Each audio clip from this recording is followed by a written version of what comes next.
e o desejo das nações virá. Ageu 2:7, versão King James.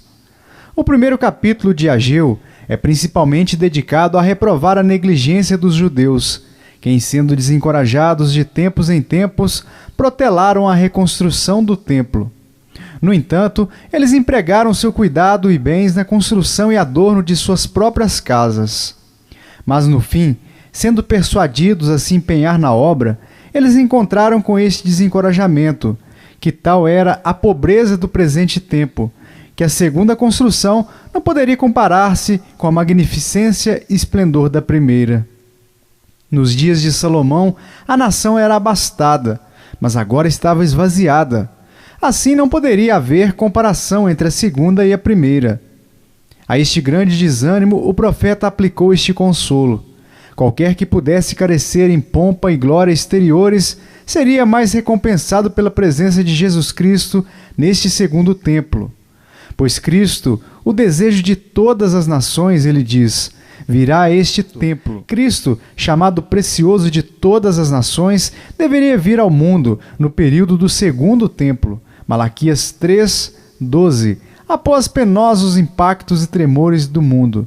Eles deveriam fazer caminho para sua vinda, pois o nosso profeta aqui diz, e farei tremer todas as nações, e virão coisas preciosas de todas as nações.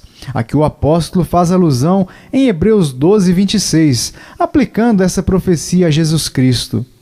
Aqui Cristo é chamado de desejo de todas as nações, colocando o ato de desejar no lugar da coisa desejada, como em Ezequiel 24:16, o desejo dos teus olhos, ou seja, a desejável esposa de seu seio. Assim aqui, o desejo de todas as nações é Cristo, o objeto de desejo dos eleitos de Deus em todas as nações do mundo. O Deus misericordioso, contemplando a ruína universal do mundo pelo pecado, providenciou um remédio universal para os seus próprios eleitos em todas as partes da terra. Cristo não está restrito a qualquer único reino ou nação do mundo, mas destina-se a ser a salvação de Deus até os confins da terra. E conforme fala o apóstolo, Colossenses 3:11, onde não há grego nem judeu, circuncisão nem incircuncisão, bárbaro, cita, servo ou livre, mas Cristo é tudo e em todos. Na explicação deste ponto, duas coisas devem ser investigadas. 1. Por que Cristo é chamado de o desejado de todas as nações? 2. Sobre que fundamento o povo de Deus em todas as nações o desejam. Começaremos com uma reflexão do porquê ele é chamado de o desejo de todas as nações e o que esta frase pode significar. Há muitas coisas que são supostas ou incluídas nisso. Pede-me e eu te darei os gentios por herança e os fins da terra por tua possessão. Salmo 2:8. Em segundo lugar, Cristo é chamado de desejo de todas as nações, claramente por causa da suficiência que há nele para suprir as necessidades de todo o mundo. Como o sol nos céus é suficiente em todas as nações para a luz e influência, assim ocorre que o sol da justiça é suficiente para a redenção, justificação, santificação e salvação do povo de Deus em todo o mundo. Isaías 45:22, olhai para mim e sereis salvos, vós todos os termos da terra, porque eu sou Deus e não há outro. Em terceiro lugar, isso implica na realidade que há na piedade. Isso demonstra que a religião não é imaginação, como o mundo ateu gostaria de nos persuadir. E isto, evidentemente, aparece no efeito uniforme disto sobre os corações de todos os homens, em todas as nações do mundo, que são verdadeiramente religiosos. Embora o número dos eleitos de Deus, comparados com as multidões de ímpios em todas as nações, seja apenas um remanescente, um pequeno rebanho, e neste senso comparativo, há poucos que serão salvos. Ainda considerados absolutamente, e neles mesmos, eles são um vasto número, que nenhum homem pode contar. Mateus 8:11, mas eu vos digo que muitos virão do Oriente e do Ocidente, e assentar-se-ão à mesa com Abraão, Isaque e Jacó no reino dos céus. É com a finalidade de efetuar isto que o Evangelho, como o sol nos céus, viaja ao redor do mundo. Ele surgiu no Oriente e segue o seu curso em direção ao mundo ocidental, elevando-se gradualmente sobre as remotas nações idólatras da terra, de todas cujo um deve ser salvo. Essa consideração deveria nos mover a orar sinceramente pelos pobres pagãos, que ainda estão assentados nas trevas e nas sombras da morte. Ainda há esperança para eles. Em quinto lugar, isto envolve, além disto, que quando Deus abre os olhos dos homens para que vejam seus pecados e perigo disto, nada, senão Cristo, pode oferecer-lhes satisfação. Não é a amenidade, fertilidade, riquezas e prazeres que os habitantes de qualquer reino do mundo fruem, que podem satisfazer os desejos de suas almas. Quando uma vez Deus toca os seus corações com o senso de pecado e miséria, então Cristo, e ninguém mais senão Cristo, é desejável e necessário aos olhos de tais pessoas. Muitos reinos do mundo abundam com riquezas e prazeres. A providência de Deus tem dado porções liberais de boas coisas dessa vida para eles, e raramente deixa alguma coisa faltar aos seus desejos que o mundo possa oferecer. Ainda assim, tudo isso não pode dar satisfação sem Jesus Cristo, o desejo de todas as nações. A única coisa necessária, quando uma vez eles vêm a enxergar a necessidade e excelência dele. Quando isto ocorre, dê-lhes qualquer coisa que você deseja do mundo. No entanto, eles precisam ter a Cristo, o precioso de suas almas. Assim, nós vemos sobre que fundamentos e razões Cristo é chamado o desejo de todas as nações. Objeção. Mas aqui permanece uma grande objeção contra esta verdade, a qual deve ser resolvida, nomeadamente: se Cristo é o desejo de todas as nações, como é possível que Jesus Cristo não encontre aceitação em tantas nações do mundo? Pois dentre muitos povos o cristianismo é escarnecido, e cristãos não são tolerados para viver entre eles. Eles não veem nenhuma formosura nele para que o desejassem. Isaías 53, 2. Resposta. Primeiro, nós devemos lembrar que as nações do mundo têm os seus tempos e épocas de conversão. Aqueles que uma vez abraçaram a Cristo, agora o têm perdido, e ídolos estão agora colocados nos lugares onde ele uma vez foi docemente cultuado. O sol do Evangelho está se pondo sobre eles, e agora brilha no outro hemisfério. E assim, as nações do mundo têm os seus distintos dias e épocas de iluminação. O Evangelho, como o mar, ganha em um lugar o que é perdido em outro. E nos tempos e épocas indicados pelo Pai, eles vêm sucessivamente a ser esclarecidos no conhecimento de Cristo. E então a promessa será cumprida. Isaías 49, 7. Assim diz o Senhor, o Redentor de Israel, o seu santo, a alma desprezada, ao que a nação abomina, ao servo dos que dominam. Os reis o verão e se levantarão, como também os príncipes, e eles diante de ti se inclinarão, por amor do Senhor que é fiel e do Santo de Israel que te escolheu. Que embora Cristo possa ser rejeitado pelas regras e ajuntamentos de muitas nações, ainda ele é o desejo de todos os eleitos de Deus, dispersos e espalhados dentre aquelas nações. No próximo ponto, nós saberemos por que Cristo tornou-se o precioso de todas as nações, isto é, de todos aqueles em todas as nações do mundo que pertencem à eleição da graça. E o verdadeiro fundamento e razão disto é porque apenas Cristo tem em si mesmo aquilo que alivia o seu vazio e responde a todas as suas necessidades. Como, primeiramente, eles estão todos por natureza sob condenação, Romanos 5, 16 a 18, sob a maldição da lei, contra a qual nada encontrado no céu e terra é capaz de aliviar as suas consciências, senão o sangue de aspersão, a pura e perfeita justiça do Senhor Jesus Cristo. E por isso é que Cristo se torna tão desejável aos olhos dos miseráveis pecadores do mundo inteiro. Se qualquer coisa na natureza ordinária pudesse ser encontrada para pacificar e limpar a consciência dos homens da culpa e medo, Cristo jamais seria desejável aos seus olhos. mas encontrando nenhum outro remédio senão o sangue de Jesus. Desta forma, olharão todos os confins da terra para a justiça e para a paz. Em segundo lugar, todas as nações do mundo estão contaminadas com a imundície do pecado, tanto em natureza e prática, o que elas verão e amargamente lamentarão, quando a luz do Evangelho deverá brilhar dentre eles. E a mesma luz, pela qual isso será descoberto, também revelará que o único remédio para este mal reside no Espírito de Cristo, a única fonte aberta para todas as nações, para a santificação e purificação. Isso fará do Senhor Jesus incomparavelmente desejável aos seus olhos.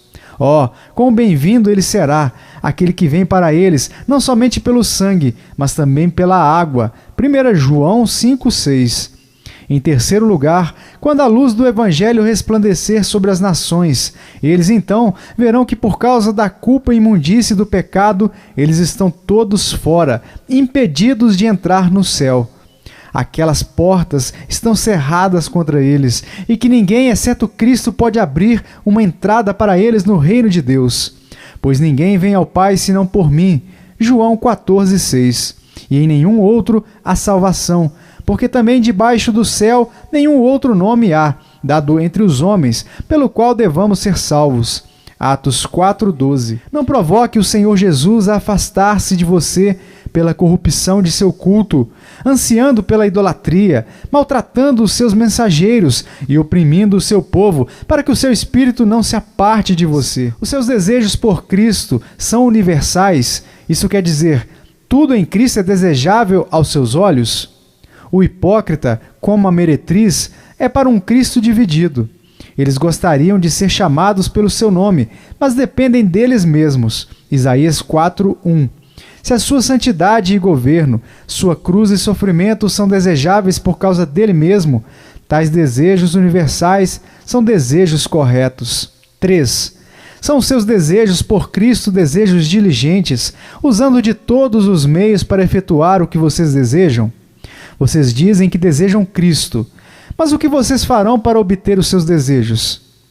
Se vocês o servem cuidadosa e incessantemente em todas as formas de dever, se vocês lutarão em oração, se empenharão em crer, cortarão a mão direita e arrancarão o olho direito, em outras palavras, estarão contentes em apartarem-se das mais vantajosas e agradáveis formas de pecado, para que vocês possam fruir de Cristo, o desejo de suas almas. Então, os seus desejos são retos. 4. São os seus desejos por Cristo desejos permanentes, ou apenas uma ação repentina ou impulso que depois desaparece? Se os seus desejos por Cristo repousam sobre os seus corações, se os seus anseios são por Ele em todos os momentos, embora não na mesma intensidade e nível, então os seus desejos são desejos corretos. Pão e água são feitos necessários e desejáveis pela fome e sede. Por essas coisas, examine a veracidade de seus desejos por Cristo. Em Isaías 53:2, não tinha beleza nem formosura, e olhando nós para ele, não havia boa aparência nele, para que o desejássemos. Se ele não tivesse primeiro desejado a vocês, vocês nunca poderiam tê-lo desejado. Podemos dizer dos desejos o que é dito do amor. Nós o desejamos porque ele nos desejou primeiro. Os seus desejos por Cristo são inflamados pelos desejos de Cristo por vocês. Os desejos de outros estão buscando por riquezas, prazeres e honras no mundo, labutando eles mesmos como crianças em caçada de uma borboleta pintada, a qual, quando eles a têm alcançado, apenas descolore os seus dedos. Deus, enquanto isso, direciona os seus desejos a Cristo, o mais excelente objeto no céu ou terra. Nenhum bom desejo satisfaz alguns homens. Ó alma feliz, se ninguém senão Cristo pode satisfazer você. Salmo 4:6. 5. Vocês são abençoados nisto, que há uma obra da graça certamente lavrada sobre as suas almas.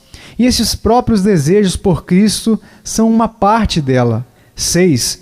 Vocês são abençoados nisto, que estes desejos por Cristo mantêm as suas almas ativas e operando por Ele continuamente nas formas de deveres. Salmo 27:4.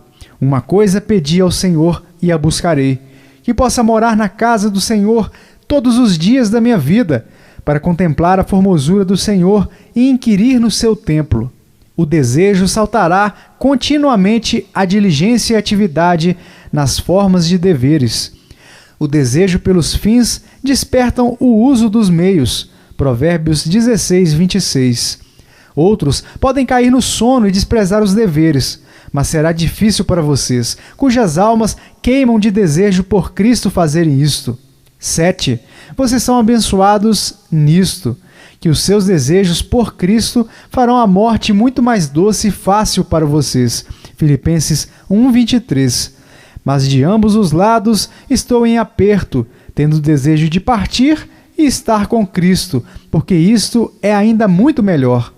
Quando um cristão foi uma vez questionado se ele estava disposto a morrer, ele respondeu de volta: deixe estar indisposto a morrer aquele que está indisposto a ir para Cristo.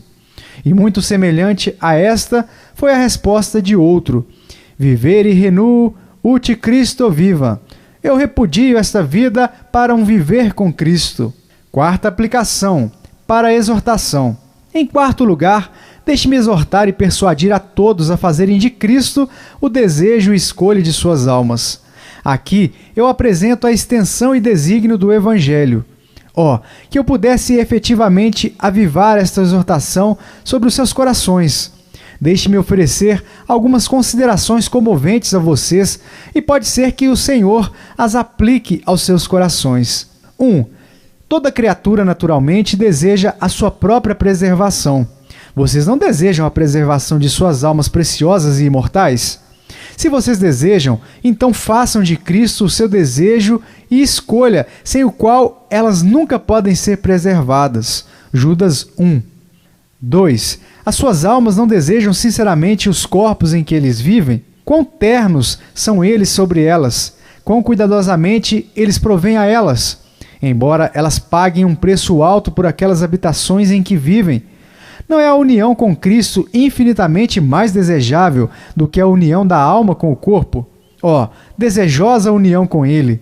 Então as suas almas serão felizes quando os seus corpos caírem com elas na morte. 2 Coríntios 5:1-2. De fato, alma e corpo serão felizes nele e com ele por todo o sempre. 3. Como os homens deste mundo devotam a si mesmos aos deleites do mundo. Eles bramam pelo pó da terra, eles levantam cedo e repousam tarde, comem o pão do cuidado, e tudo isso por vaidade, de fato.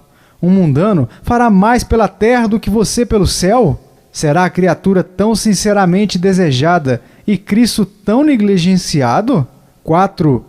No que todos os seus desejos por este mundo beneficiam vocês se vocês seguem sem Cristo? Suponha que vocês tenham o desejo dos seus corações nessas coisas. Por quanto tempo vocês terão consolo nelas, se vocês perdem a Cristo? 5. Cristo deseja você, que não tem nada amável e desejável em si, e você não tem nenhum desejo por Cristo, a pessoa mais amorável e desejável em ambos os mundos, regozijando-me no seu mundo habitável, e enchendo-me de prazer com os filhos dos homens. Provérbios 8:31. Faça dele o desejo e escolha de suas almas. Quão absolutamente necessário Jesus Cristo é para as nossas almas. Pão e água, respiração e vida não são tão necessárias como Cristo é. Uma só é necessária. Lucas 10:41. E esta única coisa é Cristo. Se vocês esquecem os seus desejos em outras coisas, vocês podem ainda ser felizes. Mas se vocês esquecem de Cristo, vocês são perdidos para sempre. Suponha que você esteja no julgamento do tribunal de Deus, onde você deve comparecer brevemente, e veja os terrores do Senhor naquele dia, as ovelhas separadas dos bodes, as sentenças de absolvição e condenação passadas pelo grande e terrível juiz sobre os justos e ímpios. Não seria Cristo, então, desejável aos seus olhos? Como sempre você deseja permanecer com conforto naquele tribunal, deixe Cristo ser o desejo e escolha de suas almas agora. Quinta aplicação, por direção. Faça estas ou quaisquer outras considerações, Coloque-se sobre esta investigação. Como eu porei os meus desejos avivados e inflamados em direção a Cristo? Ai, meu coração é frio e morto. Nenhum sério desejo é agitado por Cristo. Para você, eu oferecerei os seguintes direcionamentos. Direção 1. Redima algum tempo, todos os dias para meditação. Fuja do barulho e tumulto do mundo. Salmo 4:4. E seriamente considere como o presente estado de nossas almas permanece e como é provável que este vá com você na eternidade. Aqui, todo o som de conversão começa. Salmo 69:29. Direção 2. Considere seriamente que lamentável estado no qual você veio ao mundo. Você é um filho da ira, por natureza, sob a maldição e condenação da lei. Assim, ou seu estado deve ser mudado, ou você inevitavelmente será condenado. João 3:3. Direção 3. Considere o caminho e curso que você tem tomado desde que veio ao mundo, procedendo de iniquidade em iniquidade. Que ordenança de Deus você não tem violado mais de 1000 vezes? Que pecado é cometido no mundo que você não é de uma forma ou de outra culpado diante de Deus? Quantos pecados secretos estão sobre a sua conta, desconhecidos dos mais íntimos amigos que você tem no mundo? Ou este pecado deve ser separado de suas almas, ou as suas almas devem ser separadas de Deus por toda a eternidade. Direção 4. Pense sobre a severa ira de Deus reservada para cada pecado. O salário do pecado é a morte. Romanos 6:23.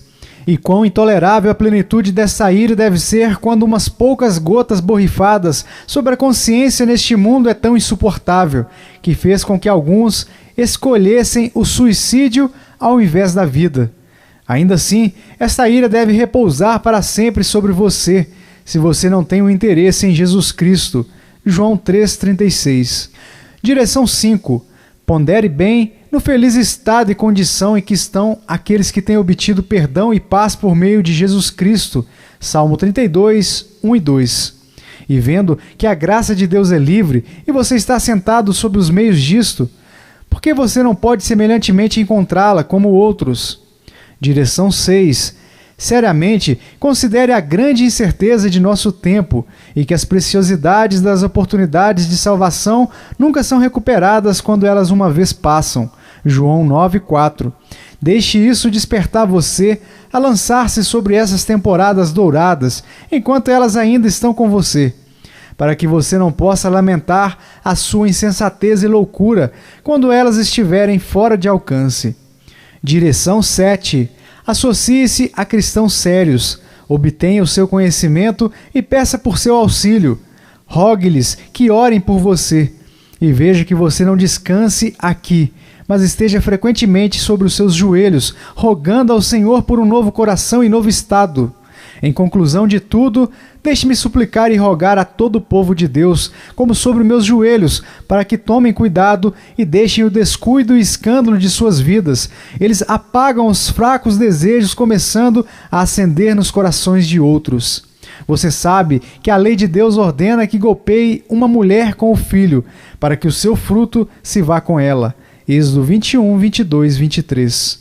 Ó, não derrame alma de sangue por sufocar os desejos esperançosos de qualquer um por Cristo. Bendito seja Deus por Jesus Cristo, o desejo de todas as nações.